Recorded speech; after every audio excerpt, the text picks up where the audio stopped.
இனிமேல் ஹோட்டலுக்கு போனால் இதான் ஞாபகம் வரும் போல். ஒரு நாள் வந்து ஒரு ஹோட்டல் கெஸ்ட் வந்து வாஷ்ரூம் யூஸ் பண்ணுறப்ப பைப்பை திறந்துருக்காங்க. பைப்பில் தண்ணி வந்து ரொம்ப டார்க்காக வந்துருக்கு. பேட் ஸ்மெல் வேறு. அவர் என்ன பண்ணுறாருன்னா மேனேஜ்மெண்ட்டுக்கு கம்ப்ளைண்ட் பண்ணிட்டாரு. மேனேஜ்மெண்ட் என்ன பண்ணாங்கன்னா ரூஃப் டாப்பில் இருக்கிற வாட்டர் டேங்கை செக் பண்ணலாம் சொல்லிட்டு போயிருக்காங்க. அங்கே ஒரு விஷயத்த பார்க்குறாங்க.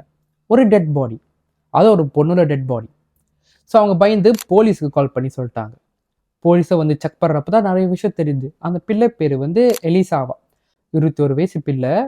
படிக்கிறதுக்காக இந்த ஹோட்டலில் வந்து தங்கியிருக்கு. சரி இந்த பிள்ளைக்கு என்னாச்சு சொல்லிட்டு சிசிடிவி ஃபுட்டேஜை செக் பண்ணலாம் சொல்லிட்டு செக் பண்ணுறப்ப ஒரு வியாடான ஒரு விஷயத்த பார்க்குறாங்க. அது என்னதுன்னா அந்த பிள்ளை லிஃப்ட்டில் போகிறப்ப இருக்கிற எல்லா பட்டனும் ப்ரெஸ் பண்ணியிருக்கு. ஏன் எல்லாத்தையும் ப்ரெஸ் பண்ணிச்சு தெரியல. அப்புறம் கையை நீட்டி ஒரு ஆளுகிட்ட பேசியிருக்கு. வேற உண்மை கதைக்கு முன்னுக்கு யாருமே இல்லை. அந்த பிள்ளை தனியாக பேசியிருக்கு. அதோ கையை நீட்டி ரொம்ப பயத்தில் பேசியிருக்கு. ஆனால் யார்கிட்ட பேசிச்சு தெரியல. அப்புறம் காமாக நடந்து போயிடுச்சு. போலீஸ் வந்து இந்த கேஸை க்ளோஸ் பண்ணிட்டாங்க. என்னது க்ளோஸ் பண்ணாங்கன்னா அதுக்கு மென்டல் ஏதோ பிரச்சனை இருக்குது சொல்லிட்டு க்ளோஸ் பண்ணிட்டாங்க. ஆனால் எல்லாத்துக்கும் இருக்கிற ஒரு கேள்வி என்னதுன்னா ரூஃப் டாப்புக்கு போகிறதுக்கு எக்ஸஸ் வேணும். ஆனால் இந்த பிள்ளை எப்படி அங்கே போச்சு?